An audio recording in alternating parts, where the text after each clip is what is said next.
Hello guys, and this is me, and I am back to read the story Rhunon, and I'm going to be doing a little thing different.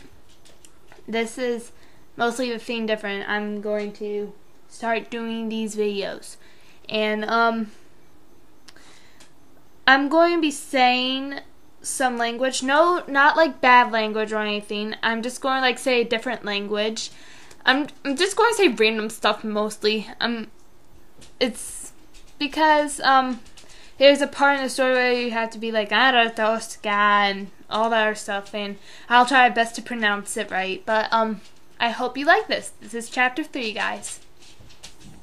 PnF-Rhunon, Book 1, Chapter 3, Great Day, Part 3. Phineas? A familiar voice called out and continued to echo in Phineas's thoughts. He shook his head, trying to regain consciousness. Phineas, wake up!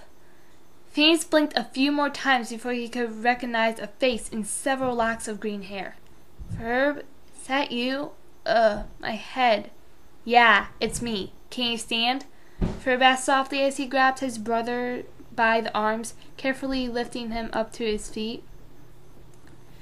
I think so, Phineas groaned, trying to lift himself up. He forced to straighten his legs and stop his knees from wobbling, ignoring the throbbing in his head. Where are we? Phineas massaged his temples, waiting for his vision to clear up. I'm not sure. We're in a forest of some sort. Phineas dusted himself off as he regained balance in his legs. He cupped a hand around his eyes as he slowly scanned the surrounding area. Tall, ancient-looking trees with leaves of different shapes towering over them. The bark had signs of scratches and cuts as if a short battle had taken place in the area not too long ago. They even found several broken blades and arrowheads wedged in the cracks. The leaves were so thick they barely had enough light reach the forest ground. Sorry about that. The leaves were so thick that barely enough light reached the forest grounds.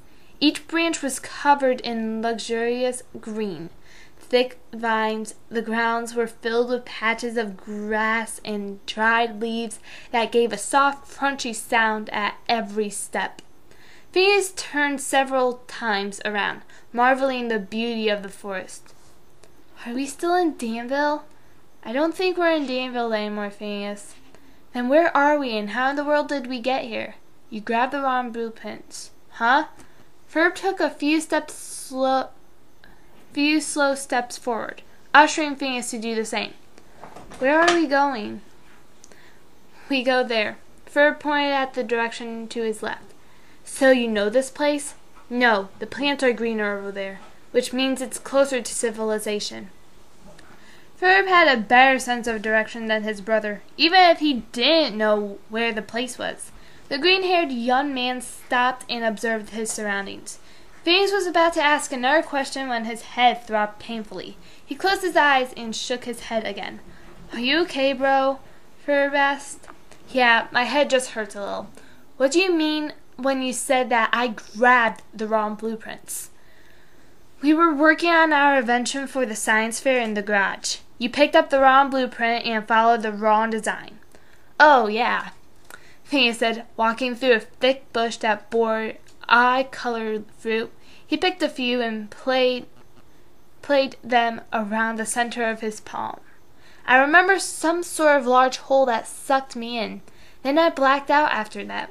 Yeah, same here. Ferb walked through another set of thick bushes as he talked. You followed the wiring in one of our scraped blueprints. It caused malfunction in the machine and it ran on overdrive, opening some sort of black hole. He pushed a low branch out of his way and let it go, smacking it right below Phineas's nose. Ow!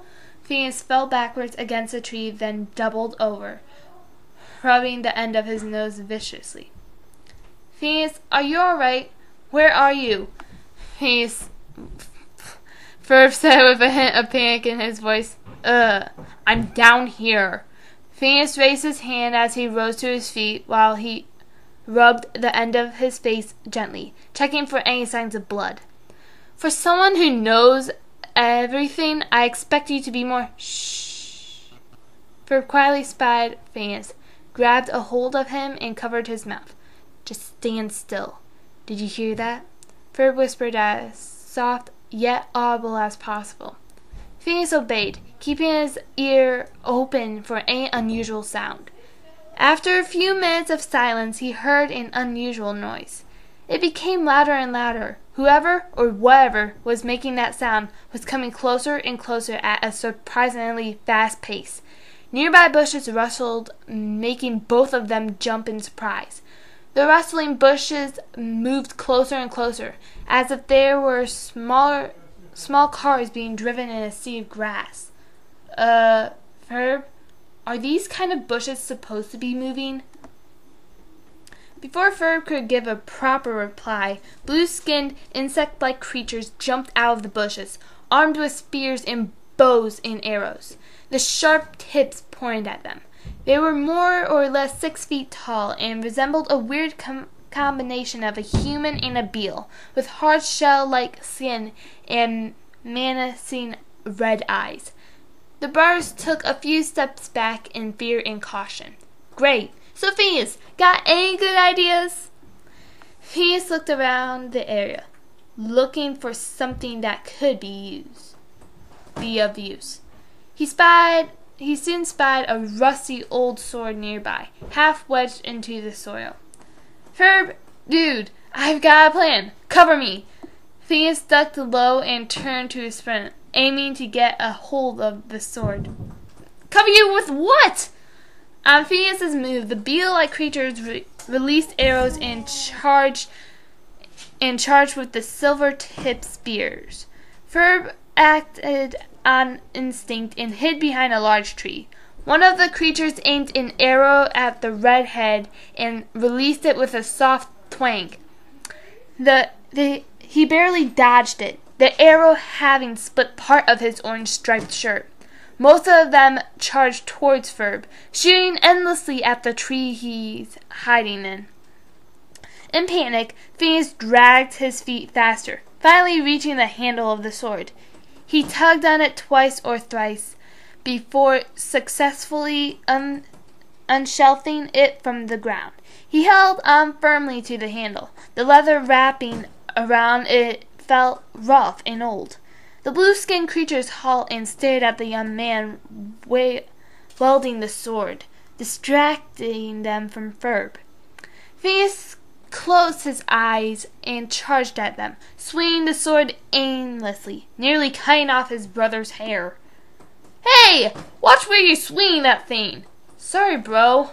The beetle people lowered their weapons and retreated a few steps backwards. Yeah, go on, be it. Unless you want to get sliced by my skills, you better back off. Phineas taunted, pointing the heavy sword at them with obvious effect. Ferb walked to Phineas until he was right next to him. Really? That's the best combat you can think of? Ferb said, while a sarcastic look sat on his face. Phineas shrugged, struggling to keep steady hold of the rusty, heavy weapon. It's the best I've got.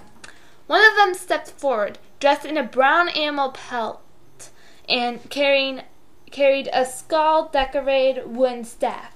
He was noticeably shorter than the rest of the beetle men, and his body was covered in red tattoos shaped in foreign symbols.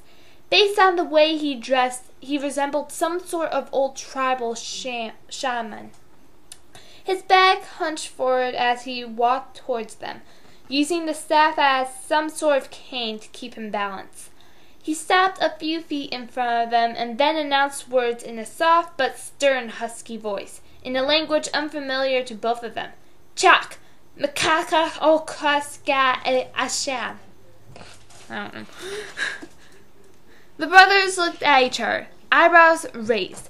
Phineas lowered the sword due to its heavy weight, but did not let go of its handle. What did he say? Phineas asked in confusion. I absolutely don't have even the slightest clue. How am I supposed to know? Ferb whispered back loudly, nudging his brother in the arm. Well, between the two of us, you're the language expert. The old Beale man waved his staff and stepped closer, urging the visitors to move forward. Mock!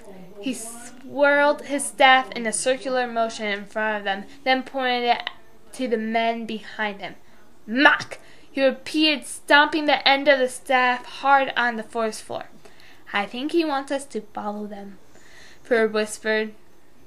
The man once again swirled his staff, then hit its end hard on the ground. The two young men stood still, taking caution of the strange people surrounding them, afraid that any sudden movements might cause something nasty. The Beale men once more urged them to move forward, but before they could move their feet, a few dozen Beale warriors appeared behind them and poked their bombs with the end of their spears. Ow! Hey, watch the butt! Phineas almost shouted, turning around halfway in an attempt to face the creature, but was stopped by Ferb. Phineas, they're the ones who have the weapons. I think they're in the right place to threaten us.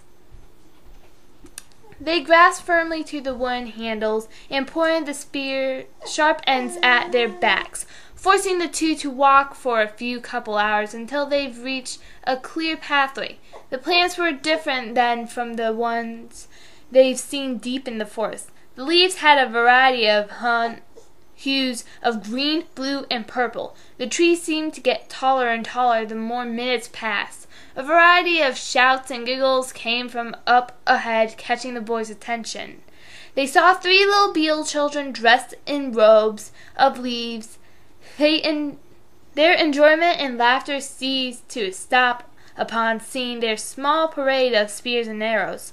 They lined up on the side of the path and bowed in respect to the old Beale who was leading them and is walking up ahead.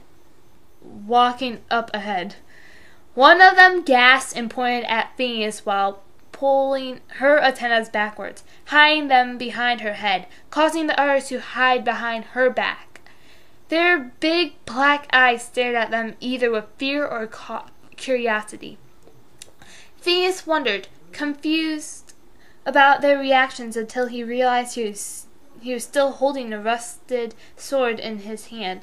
He attempted to drop the weapon on the ground, but the creature next to him gave him a threatening look, causing him to cancel his movement. They were led through the path and into a clearing filled with small straw huts and blue-skinned Beale human hybrids. But unlike the warrior-like Beales that captured them, most of them were a bit thinner and shorter.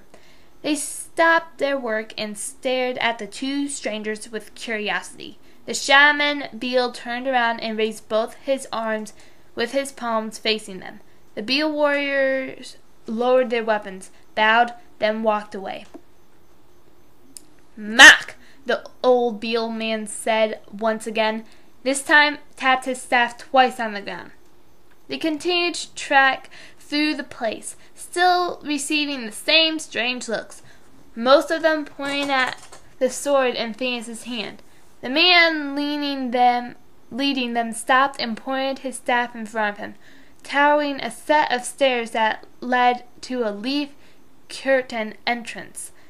They were brought in front of a fat Beale man who looked like a tribal chief and is about 12 feet in height. Like the other Beale-like humans, he had hard blue skin but dressed in different combinations of animal pelt and crowned with a band around his head made of polished stone and bones. Phineas leaned to his left, whispering to his brother, Ferb, who do you think that is? Ferb shrugged and whispered in reply, I don't know. He looks like he's gonna grab me by the legs and stuff me in his mouth, then devour me whole, Phineas said with a shudder, receiving a nudge in reply. The large Beale man rose from his throne, revealing the blubber in his legs. He walked towards them slowly and stopped a few inches in front of them. He leaned forward, staring at both of them, blowing loud grunts in between breaths. Both of them stood incredibly still, their faces stiffened with fear and nervousness. Out of warning, he moved closer, sniffing them both from top to bottom. "This feels so creepy," Phineas whispered, "and uncomfortable in so many levels." After a few moments of being sniffed, the chief heel stood straight up and stomped hard on the ground, making it feel like it was shaking. The brothers quickly lowered their bodies in response, making the chief laugh, or at least they thought it was a laugh.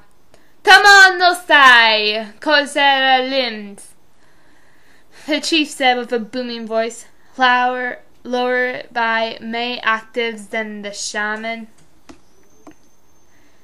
The Beale humans started to discuss something. Shouts and odd insect noises filled the air. They started some sort of argument, and later on a few of them walked out of the room. Both of them remained standing still, fearing whatever punishment they might receive from the strange people.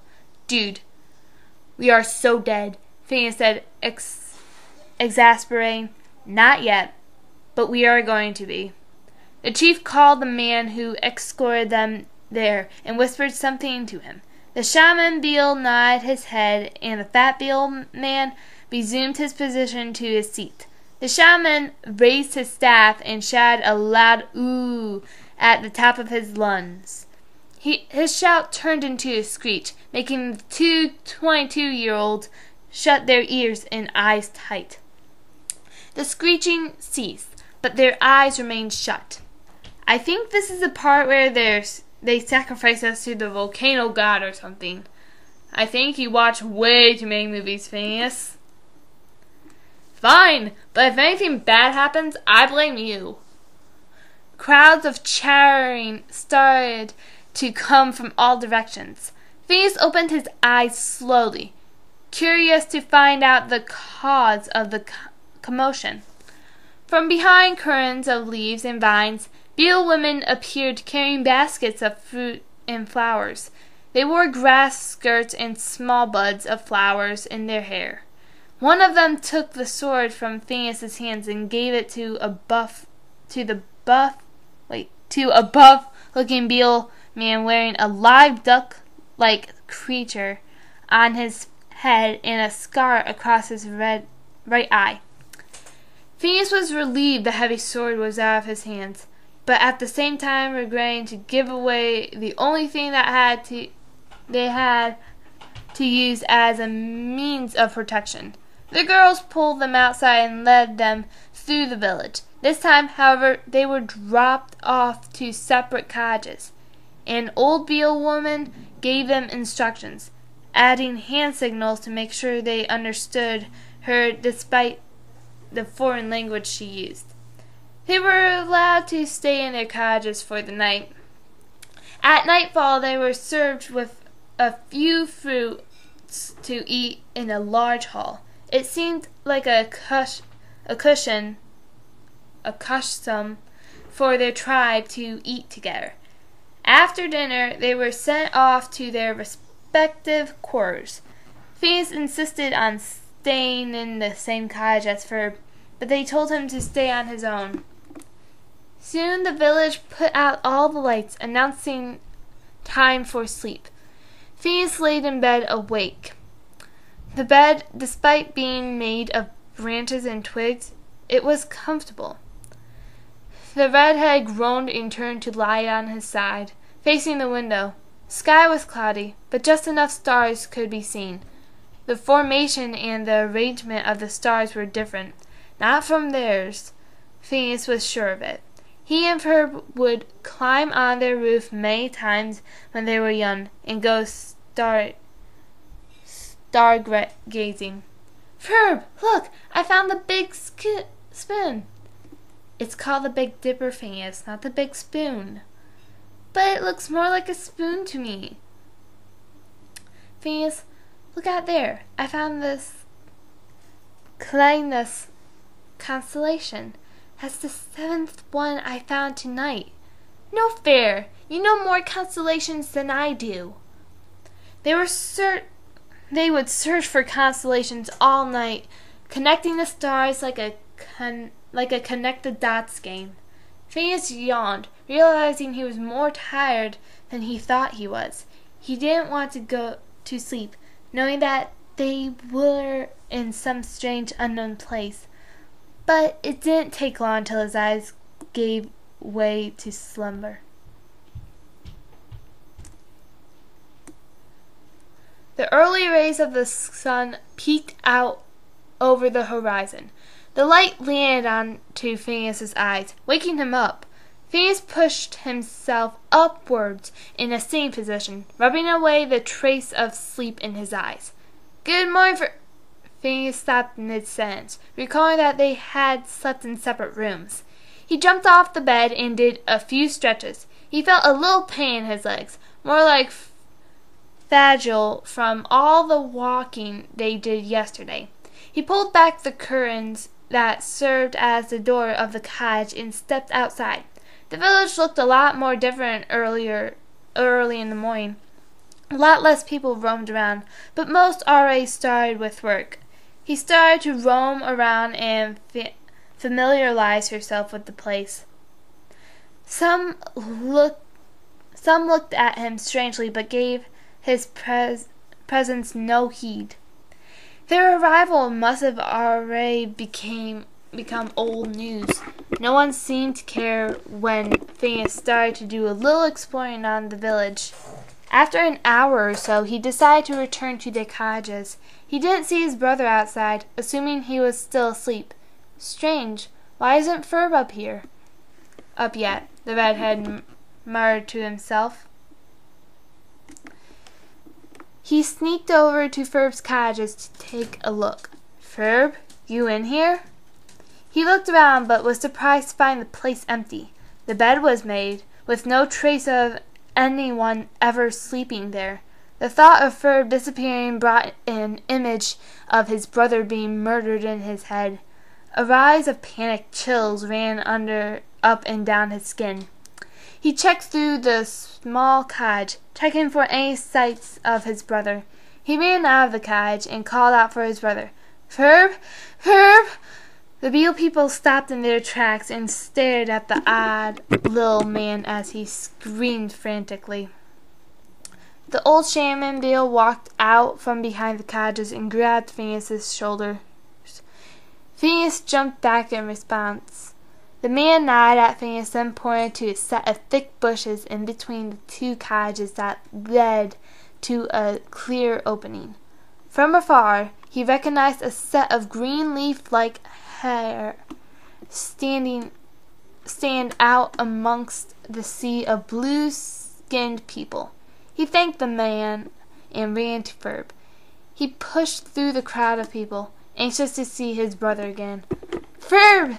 Phineas called out. He pushed through the last row of people until his eyes laid on Ferb, looking weirder than he had ever been. Phineas's mouth gaped open as he stared long and hard at his brother's strange appearance. He was half naked and wore a short skirt made of grass and leaves. His face and body were covered in red paint marks, and necklaces were made of polished stone. Shell and bones hung around his neck. Ferb spied his brother and chuckled at the shocked expression on his face. He stepped closer to Phineas and spoke to him in the tribe's local language. Ahai! Duekas kumeskere? Ferb, what have they done to you? Phineas took a few steps backwards. Ferb laughed and patted his brother in the shoulder. Dude, I'm just messing with you. Phineas breathed deeply, relieved that they didn't turn his brother into a tribal zombie. He stepped forward and sarcastically gave his remark. Who are you and what have you done with Ferb? Relax, Finn. They just shared a little of their custom with me. I even learned their language. Isn't that cool? Cool or not, we've got to find a way out of here. For a moment there, I thought I lost you. Don't worry, Ro. They won't kill us. Ferb said with reassurance. All right, but we still need to go home. And can you get rid of that costume already? It's creeping me out. Ferb chuckled and started to walk back to the cottage. Sure, after I get dressed, I'll go talk to the chief. You mean the fat guy who sniffed us yesterday? What, are you suddenly best friends now? Ferb gave him a glare before he walked into the cottage. As quickly as he came in, he soon stepped out, dressed in his usual jeans and white polo. Somehow he managed to get the red markings off his body. Ferb walked past a crowd of Beale people, followed by Phineas, until they came to a current lobby where they met the chief. Ferb spoke in the Beale tribe dialect, asking for permission to leave. The man replied, once again with his deep booming voice, and gave them a nod in approval. They stayed for a few hours until the sun was completely up in the sky before starting off. The tribesmen were kind enough to give them a small pack. In it were a few fruit and containers filled with water. The children all moaned. They were sad to find that the two were leaving, especially Ferb. A group of Beale children handed them gifts, a diamond-decorated necklace for Ferb and a necklace made of bones, claws, and half-polished stones for Phineas. Phineas jokingly grunted, making Ferb laugh, but it scared the children still. No, it's okay. Thank you for your gift. Don't be scared, Phineas said, as convincing as he could. Ferb smiled and motioned them to come closer. Bleu, one child replied with a soft, sweet voice. Phineas recognized her as one of the 3 children that passed by on the way there. He was about to talk to her when the shaman Beale man called their attention. He gently passed through the crowd of children and handed them a small black handheld device. Is that a GPS? Phineas said with a hint of curiosity and amazement. Where did they get one of those? Ferb shrugged, then thanked the man and bowed in respect. Nuob Ture. The shaman Beale gave Ferb a few more instructions before continuing. Otalop Kailne, the man replied as he patted the green hair that sat atop the young man's head. He bowed to Phineas, who lowered his head a little in return. He raised his arms to both of them, murmuring a few words and saying them their blessings. The two waved goodbye to the blue-skinned Beale humans as they started to walk down the clear pathway. Ferb adjusted his hold on the given food pack and then punched it a few dials on the GPS device. After about half an hour of walking, they came across a road filled with nothing but trees and vines. A gigantic hollow tree, big enough for both of them to simply pass through, served as some sort of tunnel bridge across the labyrinth of dangling vines. So, Ferb, did you ever find out where we're going to go next? Phineas asked as he impatiently marched through the hollow wood. Ferb rechecked the device screen. He then dug through the pack and grabbed 2 apples and handed one of them to his brother. He took a bite from the fruit before meekly replying, Yes, I did. Okay, that's it, guys. And, oh my gosh, it's about time for my bed. So, I will see you guys tomorrow, and I hope you like it, and peace.